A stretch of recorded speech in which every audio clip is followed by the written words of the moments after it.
constitutional structures to operate optimally. So when the southern governors are asking for restructuring, you're throwing back to them that they need to go and restructure their state. Is that what you're saying? It's truly, because they cannot deny, for example, the local government to operate optimally.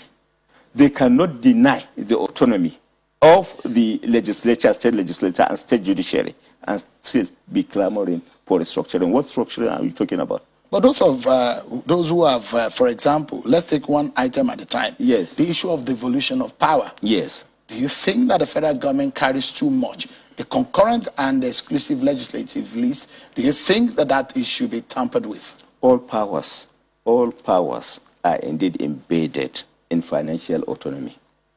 What have they done to allow the local government structures to operate optimally? Take, for example, a situation whereby a local government council is entitled, among others, to participate in the security arrangement of a state.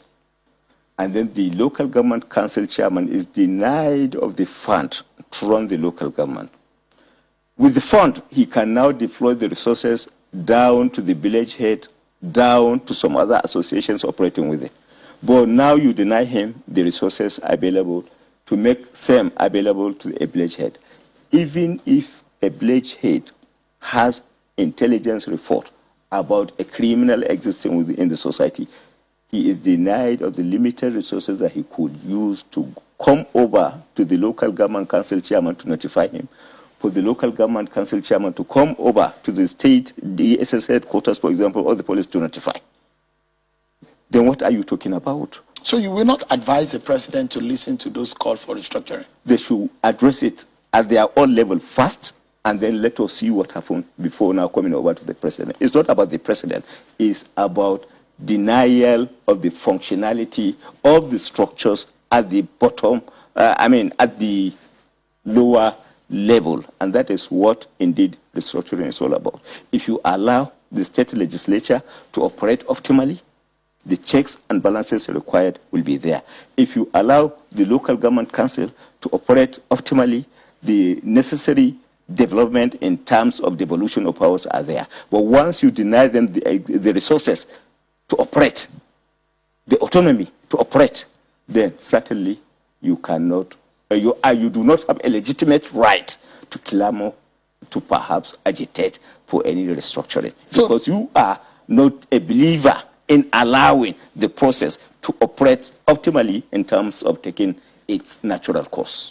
So for you, restructuring call is dead on arrival? I don't even understand what they are talking about restructuring against the background of denial of the other existing structures to operate. So they also called, that they asked and they said, actually, that they've banned open grazing across southern region of the country. What's your view on that? Well, it's about constitutionality. Within the context of the freedoms expressed in our constitution, enshrined in our constitution, can you deny a right of a Nigerian? For example, it's as good as saying, perhaps maybe the northern governors coming together to say that they prohibit spare parts trading in the north.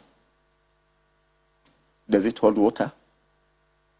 Does it hold water for a northern governor to come and state expressly that he now prohibits spare parts trading in the north? But when the governors came together and said, this is the problem that we've seen, and this is the solution, and they felt, look, the solution will be stop the open grazing across the land, look, stop the transportation by foot of cattle. If you are talking of a constitutionally guaranteed right, the better approach to it is to, perhaps, you have spoken earlier about the constitutional amendment, is to go back to ensure the constitution is amended.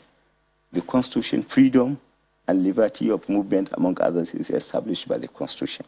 If by an inch you want to have any compromise over it, the better approach is to go back to the National Assembly.